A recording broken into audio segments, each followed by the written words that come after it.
Greetings and salutations, ladies and gentlemen. I really appreciate you guys joining me for the video today. If it's your first time, welcome, welcome, welcome.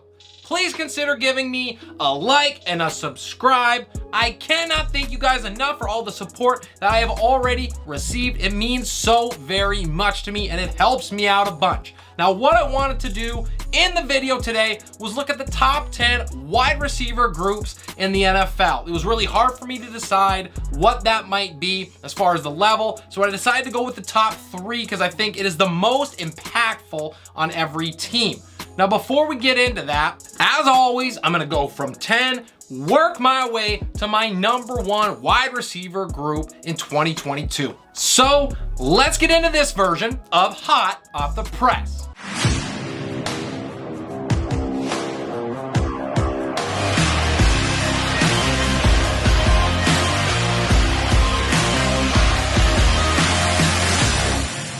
In at number 10, to start off the list, we have the Arizona Cardinals with their combination of DeAndre Hopkins, Marquise Brown, and AJ Green. It's a brutal blow to Arizona's offense to be without Nuke for the first 6 games next year, but when he returns, he's going to be back to his usual elite self. Hopkins and Kyler Murray have an epic connection, and Murray trusts Nuke to use his top-end ball skills, catch radius, and hands to connect on throws that other duos only dream about. These two are going to be doing damage to secondaries for a long time. As for Marquise Brown, I really have a love-hate relationship with him, as his propensity for drops drives me absolutely crazy. But outside of that, he is a more than solid number 2. Lamar Jackson's injury certainly hurt him, but he was still able to rack up 1,000 yards and score 6 times. I really think he's gonna mesh well with Murray's game, but it'll be interesting to see what he does as that number 1 in Arizona early on. I think it's likely that there's growing pains, but he's going to excel when Nuke returns. To wide receiver 3, and Father Time has been extremely kind to AJ Green, who will be 34 in 2022. Many wrote him off as washed, and I will admit I might have been one of those people, but a reinvigorated Green compiled nearly 850 yards last season. The number 3 role fits him really well at this point in his career, but he did show an ability to rise to the occasion when he was asked to do more. Now, I'm not sure how much more he can sustain that, but I am betting it's going to be at least 1 more year. Surprisingly, in at 9, it is the Los Angeles Rams with their combination of Cooper Kupp, Allen Robinson II, and Van Jefferson. I certainly want to put the Rams higher on this list due to the sheer dominance of Cooper Kupp in 2021. But the reality is that Allen Robinson is a big unknown after a pedestrian at best 2021 season. After racking up nearly 2,400 yards in 2019 and 2020 combined, Robinson was barely able to crack 400. He struggled with injuries, an abomination of an offense, and flat out poor play.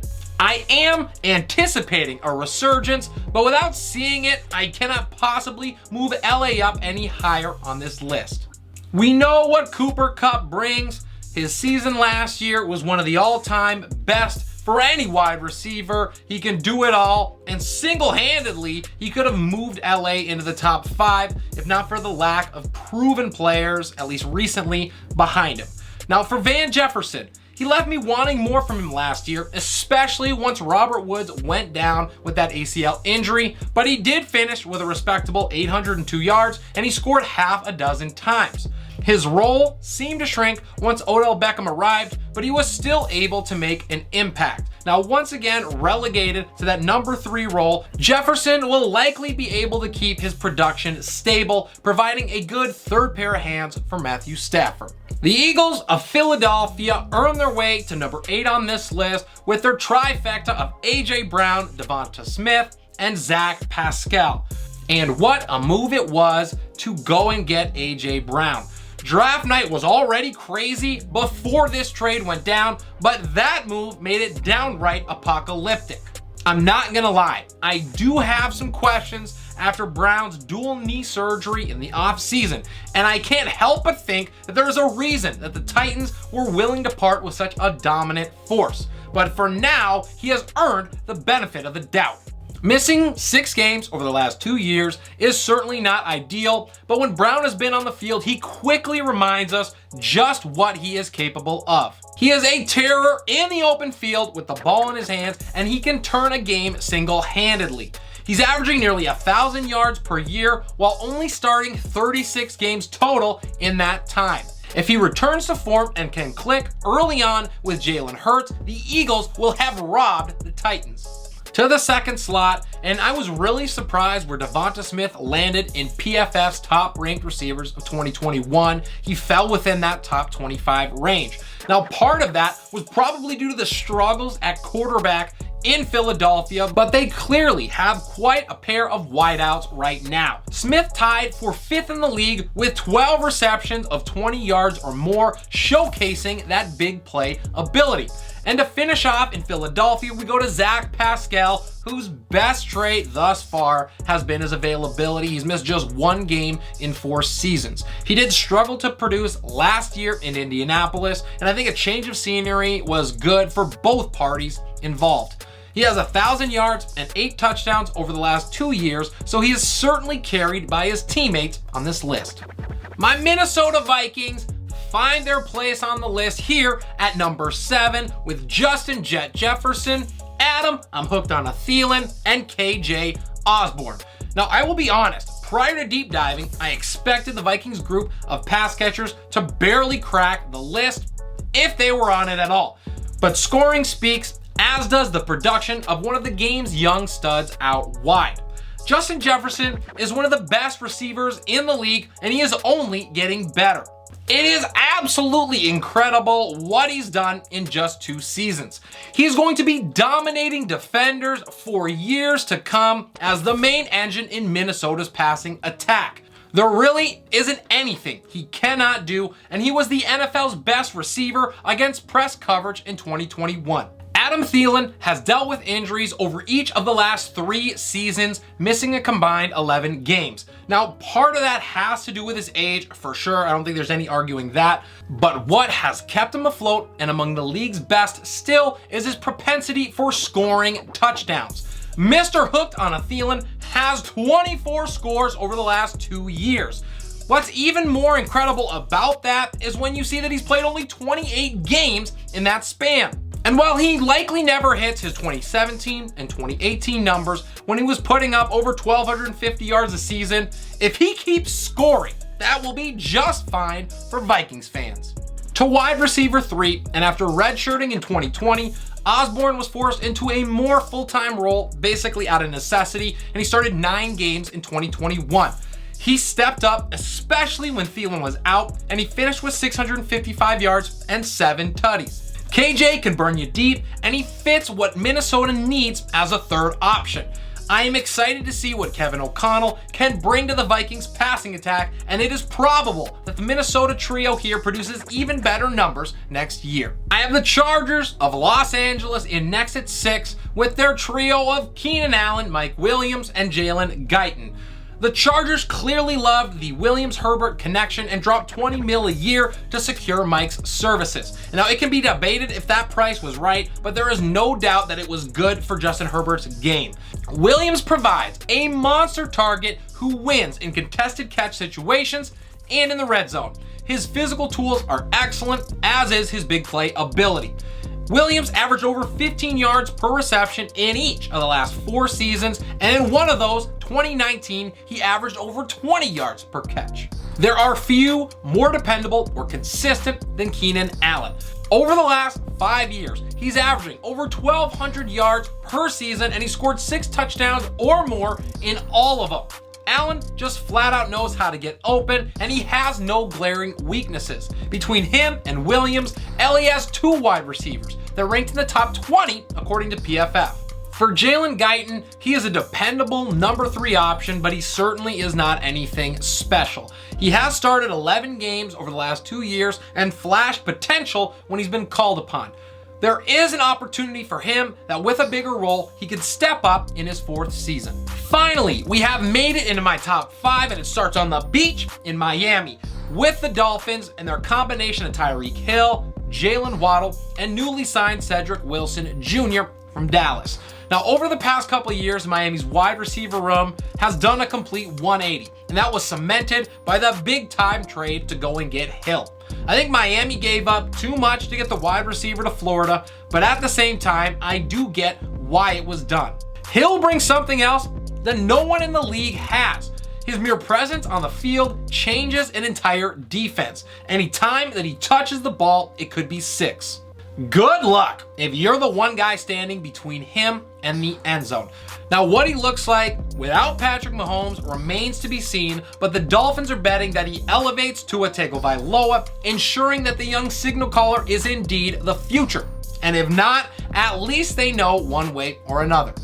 To the wide receiver 2, and as the number 1 target in Miami's passing game last year, Jalen Waddle burst onto the scene in a big way. He set the NFL record for receptions by a rookie with 104. He turned them into 1,115 yards and 6 scores while being lined up all over the field. And with Hill, they form possibly the fastest 1-2 combo in the league. There is plenty of room for growth for Waddle, and with defenses having to worry about Tyreek on the other side, I think that he could take the next step on the heels of a top 20 PFF finish. There is still plenty of room for growth in Waddle's game, and especially with defenses having to worry about Tyreek on the other side, I think that Waddle could easily take the next step on the heels of a PFF top 20 finish in 2021. After compiling just 235 yards over his first 2 seasons, Cedric Wilson Jr. was able to surpass 600 in his last year in Dallas. He probably is not going to get there again for Miami in 2022, but he's going to provide at least a decent floor with some reliable hands. And overall, the Dolphins' passing attack is going to be really fun to watch next year. Blink and you'll miss it. Soaring up to number 4, it is the Seattle Seahawks with DK Metcalf, Tyler Lockett, and Freddie Swain. And talk about top heavy. Seattle boasts 2 of PFF's top 12 players and some dude named Swain. DK Metcalf looks like a real life superhero, and he plays like one too. He did struggle mightily once Russell Wilson went down, but with Geno Smith calling the shots, who wouldn't? In spite of this, Metcalf still almost hit 1,000 yards, and he set his career high with 12 scores. Now, there might not be another player in the league with this combination of size, speed, and strength. I do have my doubts about what Tyler Lockett is gonna look like without Russ. Their connection was almost otherworldly, but for now, I have to put him and DK in the top 5. Lockett has an art to his route running, and he tracks the ball in the air better than just about anybody. With nearly 3,300 yards and 26 scores over the last 3 years, few can match his production. Drew Lock is a lucky man. As for Swain, he does have 500 yards over 2 seasons, but at least he scored 6 times. He is gladly going to take the scraps of whatever is left after the big dogs eat. Depending on what the quarterback play looks like in 2020, Seattle could fall off this list completely. The Seahawks are hoping that the greatness of Metcalf and Lockett can help unlock Drew. If I could get a drum roll, please, as we head into my top 3, it's the Las Vegas Raiders with Davante Adams, Hunter Renfrow, and Demarcus Robinson. And honestly, I'm pretty blown away that the Raiders are in the top 3. The thing is, Hunter Renfrow is good. Like really good. Renfrow found himself in the top 10 of PFF's wide receiver rankings in 2021. He graded out as one of the best slot receivers in the game. He is a tactician who just knows how to get open, creating more separation than over 93% of the NFL when he was covered by a single defender.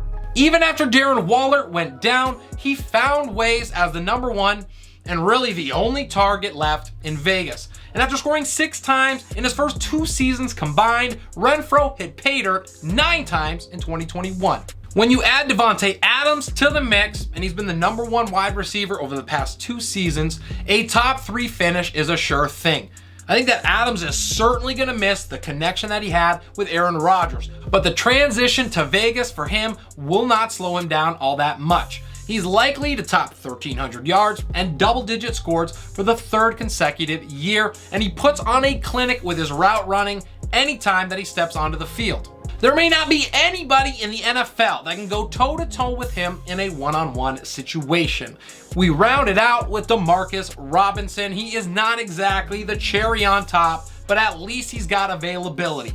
Robinson played in every game over the last 6 years, but he's never received over 60 targets in KC's top-heavy passing attack. With the number 3 role, a greater opportunity could mean increased production, but I wouldn't bet on it.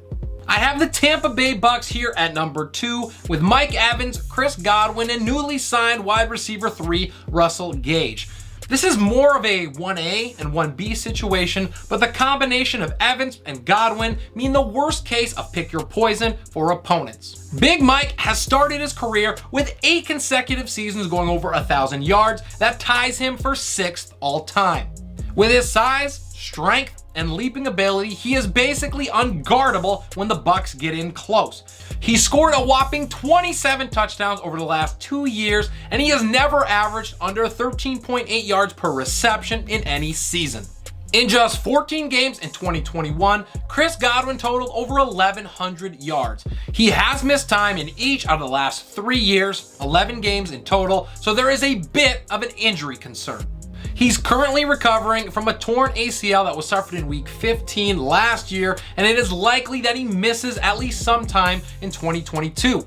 That could have been enough to drop this group a spot or 2, but with ACLs not being the end-all or be-all that they used to be, I expect a full recovery from Godwin and the dominance to continue. To the wide receiver 3 situation, and in a dysfunctional Atlanta offense, Russell Gage has been able to put up solid numbers in each out of the last 2 seasons, surpassing 750 yards in both. With defenders having to account for both Evans and Godwin, Gage should shine in plus matchups. He was an underrated addition to this Tampa Bay offense, and I absolutely love the fit. We have arrived at number 1, and who else could it be but the Cincinnati Bengals with their awesome combination of Jamar Chase, T. Higgins, and Tyler Boyd. I have to admit, I love me some T. Higgins. Drafting him in fantasy football certainly had something to do with that. He was one of my favorite breakout candidates last year, and after a slow start, he delivered, setting the league on fire over the last 5 games of the year. His 2-touchdown, 194-yard performance against Baltimore was legendary, and it will be more of the same this year with defenders having to key on Jamar Chase. There are few that have come into the league seeing as much success as Chase did. Not only did he surpass 1,400 yards fairly easily, but he scored a whopping 13 times, averaging 18 yards per reception. He is a big play waiting to happen and has every conceivable skill in his arsenal. To pair him with Joe Burrow almost does not seem fair. Both Higgins and Chase were top 10 players at the position in 2021 according to PFF, and I am certainly not going to argue. If a rock was the wide receiver 3 for Cincinnati, they would likely still hold the number 1 spot. Now don't worry, Tyler Boyd is far better than a rock. He'd actually be a solid number 2 for many teams in the league. Boyd has a pair of 1,000-yard seasons under his belt, and he hasn't gone under 800 yards in any of the past 4 years. In that time, he scored 21 touchdowns. When called upon, he is shown to be more than capable of picking up the slack, and that was especially true last year when Higgins went down early to start the year. His presence cements the Bengals spot as the best wide receiver group in the NFL. And that is all I got for the video today. I really hope you guys enjoyed the content, and I hope you learned something. If you are new to the channel, if you haven't done it yet, for whatever reason, if you've enjoyed the content in the past or loved this video, please consider giving me a like and subscribe. I cannot thank you guys enough for all of the support. It means so very much to me, and it helps me out a ton. This is Relentless Press. I'm your host, Abraham Opatz, and we'll see you next time.